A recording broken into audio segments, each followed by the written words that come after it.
I would go back through some of that discussion to put a bit of a different perspective on the situation of reconciliation, which is the nuclear option. And even though the gentleman from Maryland continually made the point that Republicans had used the reconciliation option, Democrats called it the nuclear option back then.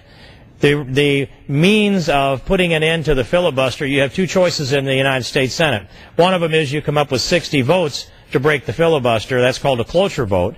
And if you can't come up with the 60 votes, the other thing is in tax or spending issues, so the government doesn't come to a grinding halt due to lack of revenue to keep the machinery of government working, they have devised a method called reconciliation.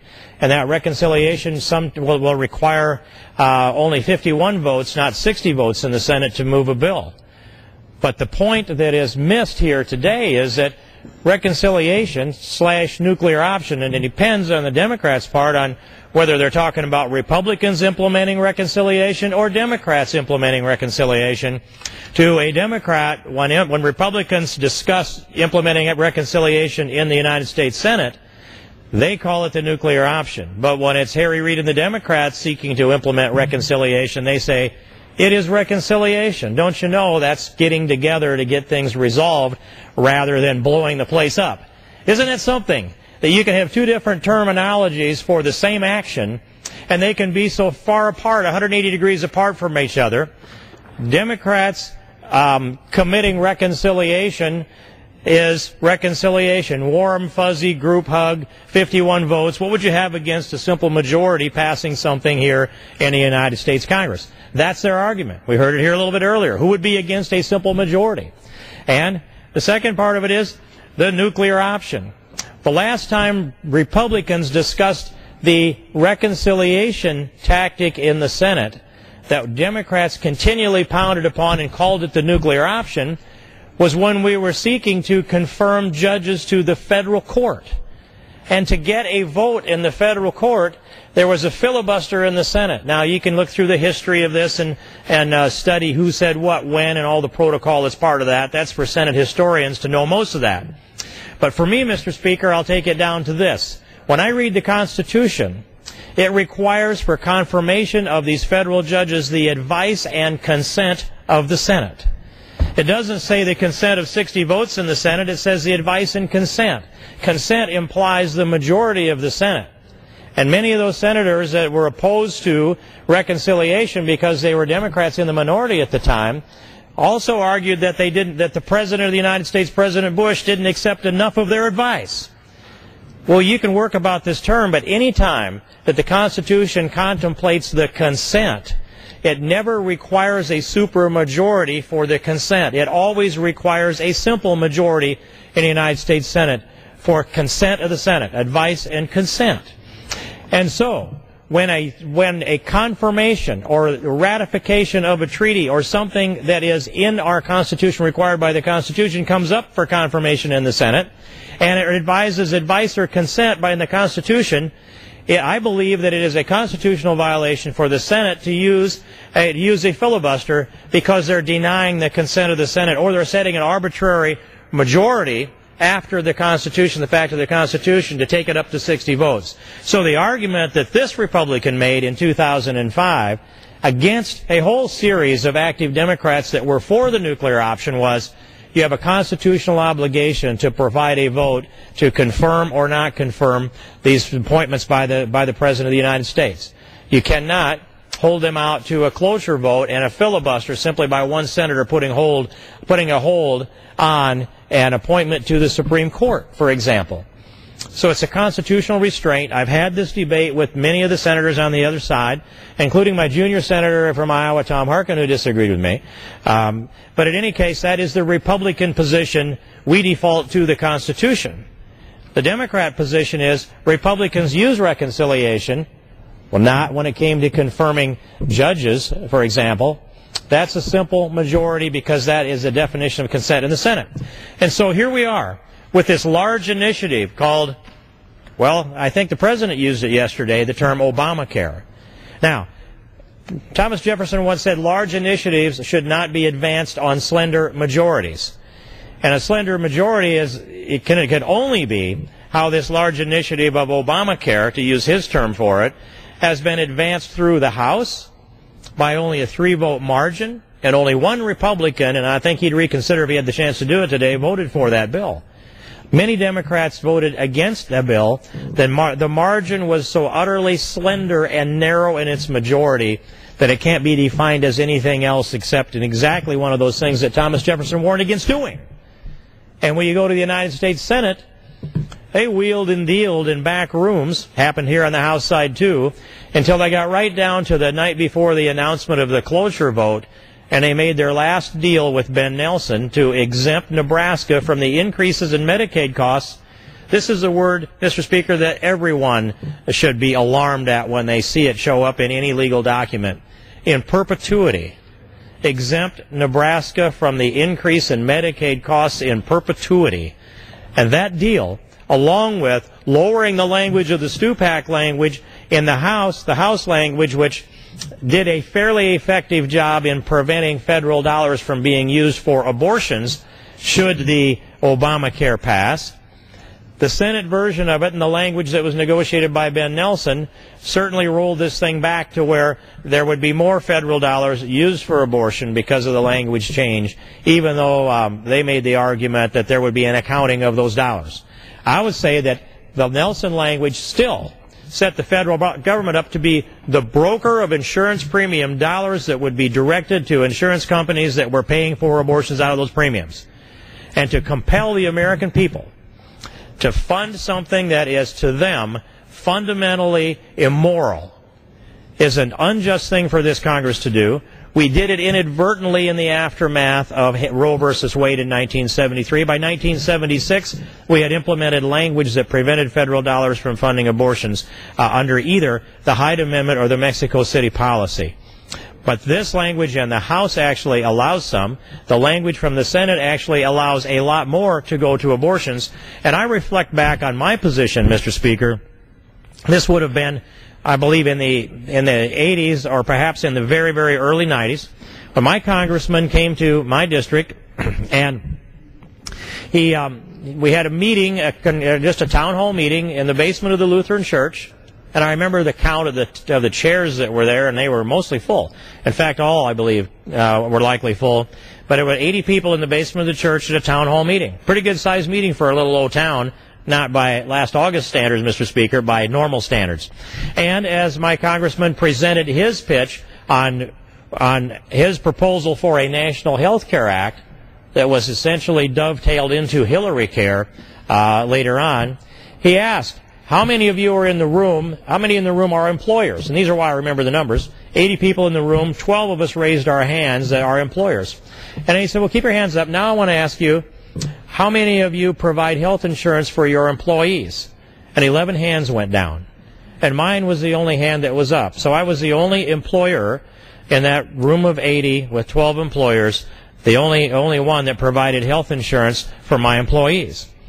And so my congressman walked over to me where I was sitting in the front row, and I remember him, he looked at me and he leaned down, folded his hands behind his back, and he leaned down and he said, and just how much would it change the way you do business if my health care bill, the way I proposed it here, becomes law? And I looked at him and I answered the way I usually answer, and that is what's on the top of my mind, front of my mind, and tip of my tongue. And my answer to his question was, how much would it change the way you do business? And I said, probably not very much unless you're going to compel me to fund abortion. In that case, I quite likely will no longer be an employer. And those were the exact words that I used. And so it was essentially said this, that I don't think I can go forward and make a living and take money out of people's paychecks and contribute out of our own asset base of the company and fund a federal machine that is funding abortions that I'm compelled to pay for if I have employees. I could have laid all my employees off. I could have gone off to just operate my business alone, cut down our revenue stream substantially, and my stress load, I might add. But still, under that bill, it probably would have compelled me to carry my own insurance that I would have had to fund abortion with. Well, in any case, when I made that statement that I quite likely would no longer be an employer if they compelled me to fund abortion through the premiums that I'd be compelled to pay, that brought the House down. I had no idea that the people in that church felt as strongly about that issue as I believed on that issue and believe today. But that emotion in that church was a solidly held, fundamental moral and religious principle. It remains today stronger than it was then. And this nation, operating within the House of Representatives and within the United States Senate, could contemplate the idea that they could produce or approve a product called health insurance, confer everyone a new policy that they own, and among those policies set up a health insurance exchange that is going to bring dollars in and flow dollars out that would go to fund abortion clinics, with the majority of the people in America opposed to abortion, and a smaller percentage yet that are in favor of abortion, elective abortion, abortion on demand. But that is a fundamental moral principle that would be violated. And when the Speaker of the House, at the end of the meeting yesterday, chastised the Republican leader and said there is no abortion coverage in this bill, it was an incorrect statement. One might make the argument that the Stupak amendment in this House reduced, and then they might argue, and I think it's an uninformed argument, that the Stupak amendment in this House eliminated federal funding for abortion. It eliminated a lot of it, and it was a significant step forward. But it didn't eliminate it all, Mr. Speaker. So the Speaker's statement at the President's meeting yesterday at the Blair House was incorrect, and it was further incorrect because it seems as though, as we listened to all the dialogue that unfolded yesterday, that the President was negotiating off of the Senate version of the bill more so than he was the House version of the bill, in which case there is no question that federal funding would flow in and pay for abortions. And at a very minimum, no matter how you argue it, at a very minimum, there would be federal funds that would be paying for the administration of abortions and the administration of an exchange that would be brokering policies that funded abortion.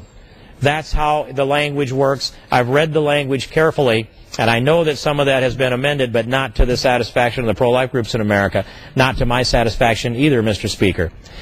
And so we've watched as this unfolded, and we asked, what about this reconciliation package that the majority leader seems to speak in support of, although he didn't answer the question directly?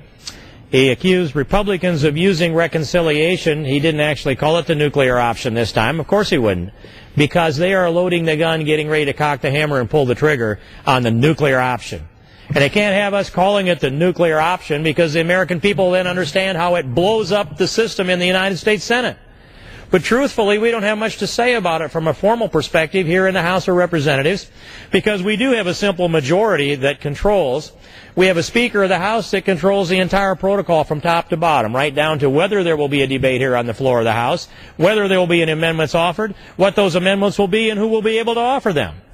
And it's happened over and over and over again. And, Mr. Speaker, the American people need to know this. There is a Rules Committee that meets up here in the third floor of the House. Tiny little room. It is, I believe, the smallest committee room in the House of Representatives. It's the least frequented by the press. It doesn't have cameras in it like C-SPAN cameras cover every other committee on this Hill. This is the hole in the wall. The third floor at the end of the elevator, up there where nobody goes. It's the hole in the wall, and it's the hole in the wall gang, and they're directed by the Speaker of the House. And they shut down the amendments that are offered, especially by Republicans, unless, of course, they deem that that amendment would embarrass or divide Republicans, in which case they'll allow that to be debated so Republicans can be embarrassed, divided, and have a vote here on the floor. And so when I go up there, I offer amendments that I believe are constructive, that are designed to perfect legislation, designed with the things in mind that the Founding Fathers had when they designed the Constitution itself. In other words, it was imagined that there would be people of open minds and differing levels of experience that would come together to have a dialogue and discussion about what's good and right for America.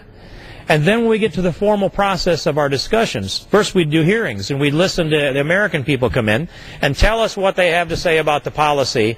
And presumably the members sitting on the panel don't know as much about the subject matter as the witnesses. So we learn.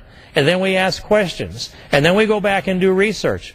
Then we come back together and decide whether we want to start to move a piece of legislation. In which case, in the subcommittee, there's a markup process. And that is that any member can offer an amendment. They can offer an unlimited amount of amendments. They can debate each of those amendments, 5 minutes for each member of the committee if they so choose. And they can ask for a recorded vote and vote that amendment up or down. That process does take place in the committee, and a lot of it is outside of the scope of what the American people are paying attention to. And then the subcommittee product is designed to go to the full committee. And I'll speak about the Judiciary Committee because we've seen the example this week where for the third time in this past year, out of the Judiciary Committee, even though there is a relatively legitimate amendment process and debate that takes place there, not on the floor. I wouldn't argue that that takes place there on the floor in that fashion and with any regularity.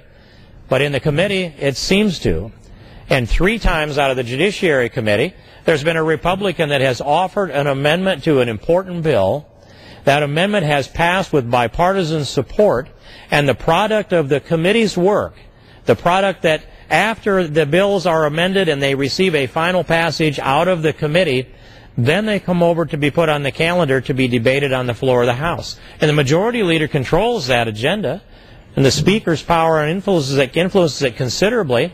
And the bill does go through the hole in the wall, the Rules Committee, to be reviewed and to consider any amendments that other members might want to offer. And in a perfect world, every bill would come to the floor under an open rule where any member that had a good idea would have the opportunity to convince the other members of the merits of their good idea in the form of an amendment, or perhaps submit themselves to the rejection of the House if the House did not approve of such an amendment. But what has happened 3 times just out of the Judiciary Committee and just in the last year has been a bill that was amended by a Republican in the Judiciary Committee that changed by the time it got to the hole in the wall, the Rules Committee, and was written up differently by committee staff and presented to the Rules Committee with a different bill number in it, but the substance of it changed because they amended and struck the very legitimate amendments that were voted on by Republicans and Democrats. And I will be specific about this. In the bankruptcy clawback bill, I introduced an amendment in the Judiciary Committee that would have banned anyone from receiving relief under the bill for bankruptcy if they had defrauded their lender. Now, that vote, that amendment passed by a vote of 23-3 on the Judiciary Committee. And curiously, when the bankruptcy clawback bill came to the floor, it had been passed through the Rules Committee, given a new number, and almost, but not exclusively, but I'll say from my view, the only substantive change was they took my language out of the bill that had been approved by Democrats and Republicans by a vote of 23-3, and inserted language that said, only if you've been convicted of defrauding can you be denied the benefits underneath the bill. That's what took place after the fact, which renders the very formerly legitimate work of the committees moot. What is the point of meeting and having this discussion and this dialogue? What's the point in the hearings for information? What's the point of the subcommittee and the committee markup and all of the staff work and all of the debate that we do and the introducing the amendments and voting them up and down, building all of that record and building the legitimacy of a proposal to go to the Rules Committee and have the product of the Judiciary Committee pulled down, put through the shredder, so to speak, and a whole new bill manufactured with a similar, maybe even identical bill title on it. That's what's going on in this Congress. And then the bill comes to the floor under a closed rule so that no member can offer to put the language back in. And we call this America, the greatest deliberative body in the history of the world. And this is the draconian approach. And the American public doesn't find out unless I come down here and say, Mr. Speaker, because the hole-in-the-wall gang is controlling this at the direction of the Speaker. And if anyone wonders whether I'm embellishing this or not, they could actually look at the records of the Rules Committee on the eve of November 7th when the health care bill finally passed here in the House of Representatives. On that morning, near 1:30 in the morning, I offered 13 separate amendments to seek to perfect, well, I couldn't have perfected that bill, improve the health care bill. 13 separate amendments. I offered them. I argued them before the Rules Committee. And I was chastised by at least one member of the Rules Committee because I had wasted the paper and the staff time, and I should have known that the Speaker had ordered that my amendments would not be approved by the Rules Committee. So I was wasting all of their time by making my arguments on how to improve the health care bill. Now, I'll suggest, and I'll hold firmly to this, Mr. Speaker, the franchise that I am entrusted with by the voters of the 5th District of the state of Iowa is every bit as legitimate as the franchise as the Speaker of the House Majority Leader, the House Majority Whip, any committee chair, subcommittee chair, let alone the Republican leaders and the ranking members. Every one of us has a franchise. We're 1/435th of the American people. And the people in my district deserve every bit as much representation in this Congress as the people do in any district. But the structure, this iron-fisted structure in this House of Representatives, that's what breaks down deliberative democracy, and it undermines our constitutional republic, and it denies the very legitimate, knowledgeable input from all across this country. Think about how this works. Each one of us, 435 of us, we go home to our respective districts. We build a network of advisors that are continually providing input for us, teams of people that are experts in their field, and it filters that information and it comes to us in a whole series of ways. Town hall meetings, individual lobbyists. Yes, lobbyists do a very effective and useful job on this Hill. And if anyone gave me information that wasn't accurate or honest, if they found out about it, they would bring it back and correct it to me first. If I thought they were doing so intentionally, they would not come back to talk to me ever. There's credibility there in that arena that I think somebody needs to stand up for the lobby. And it is a matter of providing a lot of valuable information. We find that directly from our individual constituents and our town hall meetings and our professionals and all of the outside organizations that work outside and on this Hill trying to affect the change. All of that information that I've talked about, the input from 300 million people pours through to us in all of these avenues that I've described and many more, and through the media, I might add, and all of it save what might be in the mind of the Speaker and the Speaker's staff, maybe the leader and the leader's staff, but I'm not sure of that. All the rest of that's denied by the draconian approach here in the House of Representatives that shuts down the debate process, prohibits amendments, and limits an important bill to just selected amendments that help some people look good or position themselves so they'll vote for the broader bill. That's what it's come down to. It's not come down to the evaluation of what's the best policy or even taking the risk of allowing someone to have their say and forcing a vote on an important issue. It was amazing to some degree that the Stupak Amendment, which is the pro-life amendment in the health care bill, was even allowed to be debated here on the floor. Many people didn't think that would happen. I'll suggest that it wasn't the wishes of the Speaker of the House, clearly. She seems to want to tell the Pope where the church stands on their life issue. I suggest that it was the political dynamics that enough Democrats would vote against the bill if they didn't get to have their debate and their vote on the pro-life Stupak Amendment, and that was the dynamic.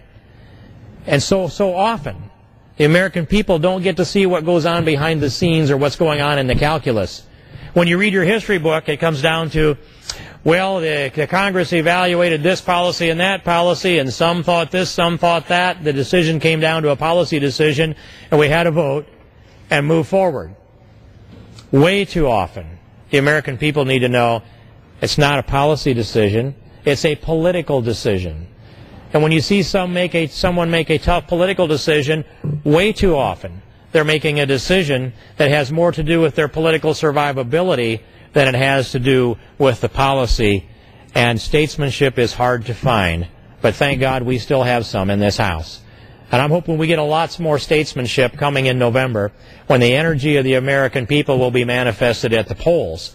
And I'm very grateful that I have seen 9-12 Tea Party, Patriot, constitutional conservatives all over this country filling up the town hall meetings, doing their own rallies, packing the west side of this Capitol out here to the tune of the tens of thousands of people with only a 2 or 3 day actual notice. And another 2,000 or 3,000 that came in for a press conference the following Saturday. So on the 5th and the 9th of November, the American people came here to have their voice heard. And after this bill passed the House at 11 o'clock on a Saturday night, then the fight went over to the Senate. And there in the Senate, north of the Senate, there was a rally that took place with thousands of people there, and a press conference, I should probably call that to be technically correct. And as that battle went on in the Senate, and they were counting votes one after another, and special deals were being made, not just for the Cornhusker kickback, but to exempt Florida from the cuts to Medicare Advantage. A lot of people look at Florida and conclude that that's the most senior state in the union because a lot of retirees went to Florida. Well, I should really actually look at Iowa, and the 5th District in Iowa is the most senior congressional district in America. Iowa has the highest percentage of its population over the age of 85, and of the 99 counties in Iowa, I represent 10 of the 12 most senior counties in the most senior state in the union. And so I'll say the 5th District of the state of Iowa is the most senior congressional district in America. We didn't get an exemption from the cuts from Medicare Advantage. Just Florida. Why? Because Tom Harkin was already going to vote for the bill, and because Chuck Grassley was going to vote no on the bill. So Iowa didn't get that particular exemption, and I'm thankful we didn't. And if we had, I would like to think that Iowans would have stood up like Nebraskans did and say, we don't want any special favors. We want to be considered in the same category as all the other Americans. In fact, it's unconstitutional to treat members of the citizens of the United States in one state differently than we treat citizens or residents in another state. That it is unconstitutional, and I believe the Cornhusker kickback was unconstitutional. I believe the Florida exemption for Medicare Advantage was unconstitutional, and I believe the special clinics up in Vermont that went to Bernie Sanders to get him on board also are, I don't know that I would actually say they're as unconstitutional, but they are unsavory. And if one looks at the bill and the language that came out from the president on last Monday at 10 a.m., exactly and not coincidentally 72 hours before the Blair House meeting started yesterday, that proposal, which is not a bill, but only bullet points and platitudes, does include at least 11 other special treatments that look a lot like the Cornhusker kickback or the Louisiana Purchase or the Florida Medicare Advantage exemption or all of the expensive billions of dollars for community health clinics in the state of Vermont. And the list goes on and on and on, the unsavory list. And so a significant number of United States senators have spoken against reconciliation. They called it the nuclear option. The quotes are there from President Obama, Hillary Clinton, Joe Biden. Name your senator on the Democrat side. Chris Dodd's another one. There are others that have spoken against the nuclear option because they wanted to block confirmations to the federal court. And now they say, warm and fuzzy, we'll all join hands. What do you have against a simple majority vote? Well, I have a good number of things against the way things are being done here. And to think that the President of the United States is negotiating with the Senate and the House, trying to put together enough votes to pass an amendment to the Senate version of the bill. Now this passed, remember, the Senate version of the bill passed Christmas Eve. And presumably that's the will of the United States Senate. And now they're talking about passing amendments to the Senate bill out of the Senate so that they can amend it to pass two pieces here in the House, send it to the President, and the President would sign a bill, and then he would sign a reconciliation bill right behind that that would amend the first bill. All of that to avoid what? A conference committee. The conference committee that was envisioned by the Founding Fathers that would have Democrats and Republicans sitting at the table. This is the first time in history, as far as I know, that the President of the United States has convened a conference committee from the executive branch of government. This is a legislative function, Mr. President. He taught constitutional law at the University of Chicago. I have a lot of constitutional disagreements with the President of the United States, and I will say that my chief of staff studied at the University of Chicago School of Law during that period of time, but was adept enough to study your con law in a different classroom, and I'm thankful for that. That's been useful for me to have that kind of input and advice. I see my friend from Georgia, one of our outstanding Dr. Phils in the conference, and one of the most knowledgeable about health care and many other things here to join us. And I would point out that the OBGYN Dr. Phil Gingrey has, by my recollection, delivered about 5,200 babies in his time. That's a great gift to life that he's handed, and I appreciate and yield so much time as he may consume. Mr. Speaker, I thank the gentleman for yielding, and obviously the gentleman has, during this hour, spoken already of some of the arcane machinations that are going on in regard to how the Democratic majority and President Obama plan to get this bill, this massive health care reform bill, through the Congress. And to describe, of course, that process called reconciliation. And I know it's difficult for a lot of folks, Mr. Speaker, even members of Congress sometimes, to understand all of these parliamentary tricks which can be used. But clearly, the American people can't be tricked. I absolutely have faith in them. We have heard from them during the town hall meetings all across this country last August, the Million Med March on Washington, the Doctors for Patient Care March on Washington, the Tea Party Patriots, the Freedom First Foundation, led by former Majority Leader Dick Armey. Mr. Speaker, these folks cannot be tricked. And I was really disappointed in yesterday's proceedings. I think it was a good thing that the Republican minority was willing to go over to the Blair House, and realizing that the deck was stacked against them, but to have an opportunity in a very respectful way. And I commend my colleagues in the House and the Senate, my Republican colleagues. I think they did a great job of that. But it was clear, it really was clear on Monday of this week, Mr. Speaker, when the President put his 11-page addition online to add to the Senate bill. It was pretty clear that there was going to be no opportunity, and my colleague from Iowa has stated this so well. No opportunity, as the President, Mr. Speaker, gave indeed to Iran and their leader, Ahmadinejad, to say, we're going to unclench the fist. I guess, Mr. Speaker, the President was referring maybe to the fist of the previous administration, his predecessor in the Oval Office. I'm not sure, but to say to Ahmadinejad, of all people, we're going to unclench this fist and we're going to reach out with the hand of friendship as we negotiate with you in regard to trying to appease you and beg you and triple dog dare you to stop in your progress toward developing a nuclear weapon. I didn't see that kind of outreach yesterday at the Blair House as I watched the deliberations on television, Mr. Speaker. And that really is what we needed. That really and truly is what we needed. We needed to have an agreement from the President and from the Democratic majority to start over, to reject this bill that the American people, 70%, Mr. Speaker, had rejected. And they want us to start over, and they know now that we have great Republican ideas. They were articulated. Can't go through a litany of all the members there. I think there were 18 or 20, including House and Senate Republicans. Dr. Tom Coburn talked about medical liability reform. Senator Alexander spoke eloquently.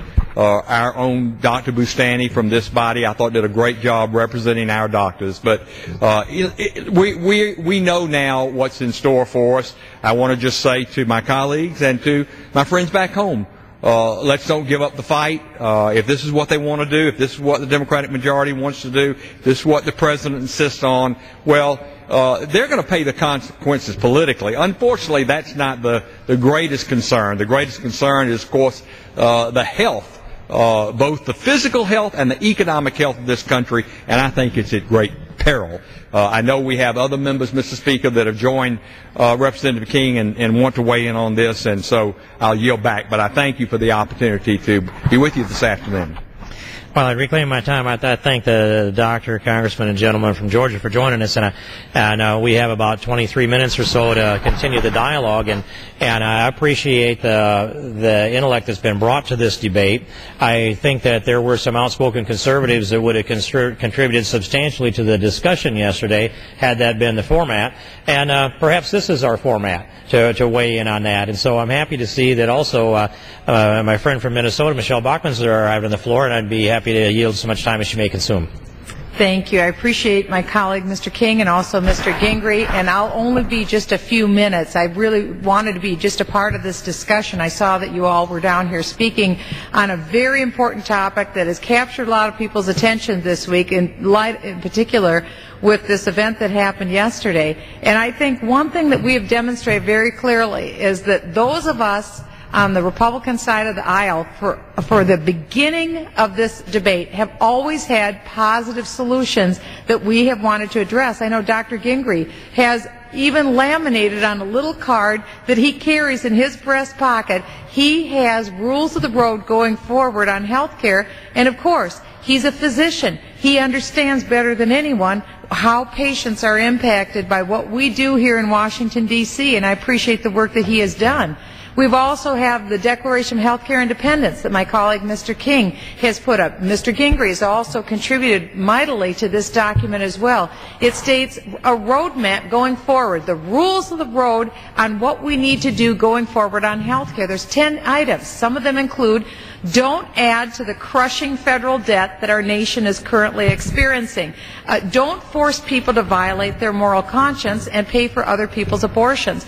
Don't force taxpayers to pay for the health care for people who are residing illegally in the United States. It goes through a series of 10 items that we should at least be able to agree on. As a matter of fact, if I recall, I think the President himself has agreed on almost all 10 of these items about health care. So let's go ahead and sign. And I think about 100 members of Congress so far, or thereabouts, have signed this document. We hope the President will. We hope the members of the Senate will. We think this is a good roadmap going forward. But we also think, as an olive branch, we truly can have bipartisan health care reform. That's what we want to have. Because it's not about us. And it's not about Washington, D.C. It's about people back home and what the costs are going to be in health care. 85% of Americans really like their doctor. They like their health care. They just want it to be cheaper. We agree. Very simple plan that we could do. We can let any American buy any health care policy they want anywhere in the United States. Number one, do it with your own tax-free money. And beyond that, fully deduct on your income tax return any other expenses. That alone is a 32-page bill. Anyone can understand that. We could at least start there and bring the costs down on health care for all Americans. Why can't we at least start there? Do something to help the American people, but not create a big bureaucracy, not have the government take over 1/6 of the economy, all the things that the American people don't want us to do. But this is a great roadmap going forward. The gentlelady will yield, or I ask the gentleman from Iowa to yield just for a second on the gentlelady's point. The gentlelady from Minnesota, Mr. Speaker, is absolutely right. And, you know, it was interesting as that discussion yesterday, there was a little tete-a-tete between the President and Senator Alexander about whether or not the health care premiums, health insurance premiums for people within the exchange as they were forced according to provisions in the law, if it becomes law, the requirement that everybody has health insurance. And it was pointed out by the President that many in the exchange would be paying less for their premiums. But as we deciphered through that, and I think maybe the President finally came to the realization that what Senator Alexander, Lamar Alexander from Tennessee, a part of the Republican team, the point he made was absolutely right. The premiums were coming down, Mr. Speaker, only because some of those that were purchasing as individuals through the exchange mechanism were getting government subsidies. So if you subtract the subsidy from the cost of their health insurance policy that by law they would be forced to purchase, even if they didn't want to, then the price would come down. But it ain't free, Mr. Speaker. That subsidy is paid for by, guess who? John Q. taxpayer. That's who. And that's where the big cost driver in this bill is. That's why the bill cost $1 trillion over 10 years. All these subsidies. So to suggest that these individuals, albeit forced to purchase health insurance, are going to get a reduction in their premium, absolutely not true when you add what they pay and what their taxpayer friends, men and women in this country that are busting their you-know-whats to try to support themselves and the people in the exchange, the price goes up. And I yield back to my colleague. Reclaim my time, and I thank the gentleman from Georgia, and I take us to the Declaration of Healthcare Independence that has been spoken about by us, the new rules of the road. And I wanted to point out that of these 10 provisions, first there are 6 items here on what went wrong. And then I think it would be instructive to simply read, if I can, the conclusion that are drawn. First, it says, of all of these things that have happened, the cavalier attitude of ignoring the Constitution, denying the opinions of the people, it irreparably cripples the American economy. It creates an inescapable new tax by imposing individual and employer mandates on it. Now, we go through all of these laments on what went wrong. It sounds a lot like the Declaration of Independence, where you have those laments on what went wrong. Then it says, and I'll read from this, we have appealed to the decency of the elected majority to respect the rights of all Americans, but their leaders have been deaf to the voice of the people. We are appalled by their cavalier disregard of the Constitution and the demands of the people. We are repulsed by their blatant political bribes and kickbacks. We, therefore, the people and representatives of the United States of America, do solemnly publish and declare that health care reform as a matter of principle must. And we hit these 10 principles, which I will read, but I want to point out that Dr. Gingrey brought the tablets down from on high. We looked them over a little bit and said, we like these principles. We like a few other principles in addition to, and then we think that your eloquence is lacking, but your principles are very sound. And so the Gingrey tablets are into the middle of this document, and the language is something that is more to the credit of the Founding Fathers than it is the father who has delivered 5,200 babies. But the substance there is substantial, and the 10 points that remain are that we are committed to these 10 principles to go forward. We will preserve and protect as inviolate the doctor-patient relationship. And now I'll summarize the balance of them rather than read them. We refuse to add to the national debt. We will enhance rather than diminish the quality of care. Our negotiations will be transparent and there will be no favoritism. We will treat people the same, whether they are members of Congress, the Speaker of the House, or whether they are the poorest person in America. We're all going to have an equal opportunity here in this country. No special deals for members of Congress. There will be no funding for abortion. There will be no new mandates to people, to employers, or the states. We will not fund illegals. We'll provide equal protection under the law and the Constitution for everyone. No special treatment is nothing. And we'll use the marketplace of choice as the ideas. That's the new rules of the road going forward that have these 100 or so signatures of members of Congress on it.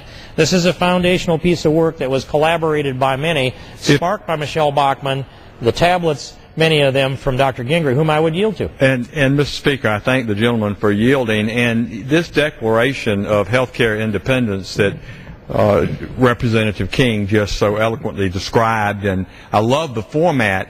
Mr. Speaker, when you look at those principles, those 10 principles that Representative King just described, these were and are promises that this majority, this Democratic majority, Speaker Pelosi, Leader Reid, and indeed President Obama have said on so many occasions over the last, well, really 2 years now, because he was saying these things as he was asking the American people to give him an opportunity to bring change you can believe in as the next president. Indeed, he was successful in doing that. But many of these principles, if not all of them, were promised by the president. I don't know what the total number, Mr. Speaker, of signatures on the Declaration of Healthcare Independence that Representative King has. I think it approaches 100. I'm not going to ask him specifically how many of those are Republican versus how many are members of the Democratic Party in the House of Representatives. But golly, I would think that Speaker Pelosi would love to sign this Declaration of Healthcare Independence. Indeed, yesterday at the Blair House, in her summary remarks, she said that absolutely not one dime of money, taxpayer money, was going to fund abortions. I don't know if she really believes that, Mr. Speaker. I guess the proof of the pudding will be whether or not she can get that contingent of people that agreed with Representative Bart Stupak and insisted that the House version of health care reform be amended such that there was absolutely a provision that would make sure that the Hyde Amendment was not violated, that being that no public dollars would go toward the funding of abortion. So I just bring that point up, and I would say to Representative King, I'm sure he's going to continue to try to get signatures, but this ought to be bipartisan, and maybe he's already done that. Maybe, Mr. Speaker, he can explain that to us, but from my vantage point, I don't see Speaker Pelosi's name on the bottom of the Declaration, but hope springs eternal. I yield back to my colleague. Reclaim my time, and I thank the gentleman from Georgia for his contribution to this document and the thought process that this defines. And if there are those in this House of Representatives who have objections to the positions that are taken here and this roadmap, the new rules for the road going forward, I'd like to hear them step forward and tell me what it is that they object to. Do they object to protecting the doctor-patient relationship, as in Violet? I mean, they want the government to make those decisions out of their computer base and their committee. A lot of us seen the flow chart. The Health Choices Administration czar. It's really interesting when you see a piece of legislation, H.R. 3200 in this House, that it says in there that there will be all of these decisions made in power vested in the Health Choices Administration Commissioner. I call him the Commissar-itioner. And this is a person to be named later and a committee to be named later by legislation to be passed whenever they can put the votes together and get the president to sign it. And you give the power of that discretion to an individual and a commission to be appointed by the president. And yes, some of them confirmed by the Senate. I don't think all of them are confirmed by the Senate. And then they take a look at all 1,300 health insurance companies in America. They take a look at all 100,000 policy varieties in America. And then they decide, what are these companies going to have to do to amend their policies so that they can be approved by the Health Choice Administration Commissar-itioner's judgment? And that's competition. That's top-down, crams it into single payer. And for the people who objected, said I wasted paper when I took 13 amendments up there to the hole-in-the-wall gang to try to get an opportunity to have a debate here on the floor. They said I wasted paper and I wasted staff time. I'd say take that 3,200-page bill in the House and however many thousand pages you've cooked up together in the Senate and all the pages that are back there in the secret staff meetings that nobody sees in those formerly smoke-filled rooms that by order of the Speaker now aren't smoke-filled anymore. But they do have guards on the outside. Regular people don't get in. Republicans don't get in. Low-ranking Democrats don't get in. The guards are there to guard the high-ranking officials. It isn't necessarily that they're better defended than they normally are. But I want to paint the image right. Doors with lots of wood down the hallway and on the inside, and leather in the middle of that, formerly smoke-filled, big conference tables, key staff in there, key leaders of only the Democrats in their meeting, Harry Reid, Nancy Pelosi, and whoever they approve, doors closed, thousands of pages, decisions being made by staff because members can't keep all this in their head either. Take all of that paper, Madam Speaker, and put that back in the tree. I think I can invent an extruder to turn that into a tree, and we could put a little bark on that and stand it up somewhere in one of those what do we have? We've got some of those rainforests that exist in our zoos, and if you put your fingernails into the bark of those trees in the rainforest, it's made out of rubber. So on the inside, let's put them bills right back in the tree, Madam Speaker. I've had enough of this. The American people want to wipe this bill off the board, and if they do anything, they want to start over. A lot of them don't even want to do anything because they don't trust this Congress. Gentlemen.